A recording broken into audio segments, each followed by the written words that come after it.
Palampakan po natin Francis Balahura. Yan. Parang diniin ko yung Balahura, sir. No? Hindi ko sinasadya, sir. Ha? Parang medyo nang-carry away na ako ng konti, sir. I'm sure hindi ka naman ganun, sir. Ayan, hello. Ako po ay taga Laguna at dumayo pa ako dito para mag-share sa inyong lahat ng aking saloobin. Dahil isa rin ako sa bumoto kay Sara sa kasamang palad talaga. Kasi naniwala ako sa kanya eh. Pero dun sa paniniwala na yon, nabulag ako sa kasinungalingan ng mga Duterte. Ang nakita ko, yung magagandang ginagawa nito. Yung pala, pang-front lang nila yung magagandang ginagawa. No, hindi nakikita yung nasa likod nito. At saka, ang isa pa, na kaya ko naparito para linawin sa inyong lahat sa issue dun sa bangag-bangag. Ganito lang po yan, para alam po ng lahat. Ang isang tao ay hindi pwedeng mag-donate ng dugo o ng kidney kung ito ay may history ng drugs. Tama? Ibig sabihin, healthy ang ating presidente kasi nakapag-donate siya ng kidney.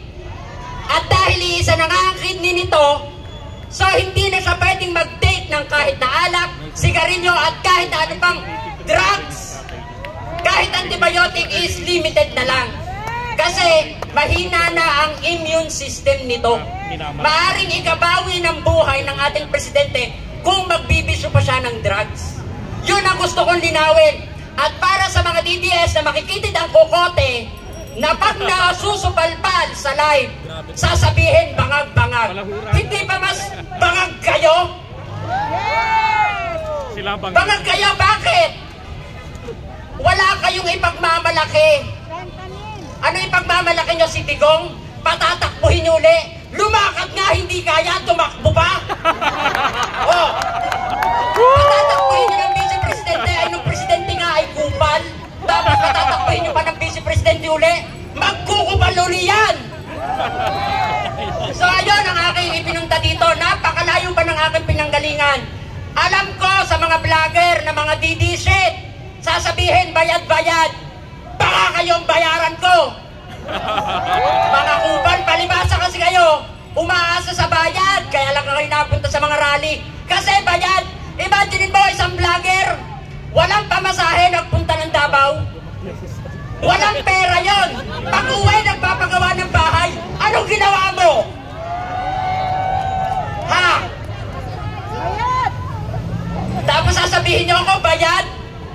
Ang kapal ng pagmumukha nyo. Kaya ito kay Sara ha, pag hinayaan nyo na maging presidente yan si Sara, sa tingin nyo, hindi niya kayo babalikan? Babalikan kayo niyan isa-isa. Kaya dapat, wala nang makabalik na mga Duterte. Tama. Ito yung panawagan ko lang sa inyong lahat at sa mga DDS. Alam ko marami dyan sa sulok-sulok na mga DDS. Kanina lang may nakita ko diyan padaan-daan. Bakit hindi kayo makalapit? Nagmamanman para may content? Ganyan na ba kayo kadesperado? Kakunti lang kami kung bibilangin nyo. Kasi hindi kami bayad. Nagpunta kami dito para maglabas ng saloobin. Kaya dito kay Sara, kung hindi mo kayang mag-resign at alam ko nung makapal ang iyong mukha na yung pera ng taong bayan eh parang isda na hinaharbis mo. Hihirit ka ba ng 100 billion? Saan mo gagamitin? Hindi pa ba tapos ang gasoline station? Kailangan pa ba ng gasoline station? Ilang branch ba ang kailangan? Kaya kailangan, hindi lang sa DepEd Secretary siya mag-resign. Lumayas na sila sa Pilipinas. Doon sila sa China. I-continue ko lang yung sinabi ng isang nagsalita kanina. Gaano kahina ng ulo ng China para ipangalan yung eskwelahan sa ina ng mga Duterte? Kung hindi sila ang nagpatayo ng eskwelahang yon, gano'n naman talaga kahina ang ulo ng China para ipangalan sa ina ni Duterte ang eskwelahan sa China? Kaya hindi ako naniniwala na hindi ito pinondohan ni Duterte. Baka kasama ito sa secret agreement. So kaya ayun, ipagpatuloy lang natin ang pagsigaw na mag-resign na si Sara.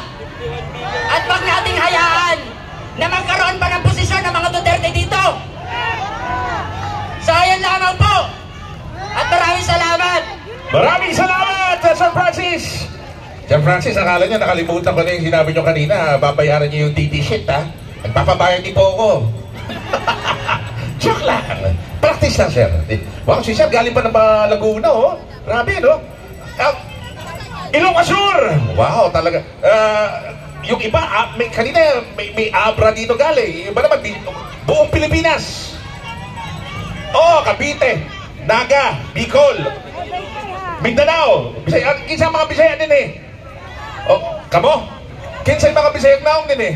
Kamo gyapon. Hindi. In other words po mga kaibigan, kompleto po lahat ng Pilipino po nagkakaisa sa mga tamang pinaglalaban po natin. Wala na hong kulay-kulay ngayon. Partida, wala pa kayong lunch. Mamaya kakain po tayo.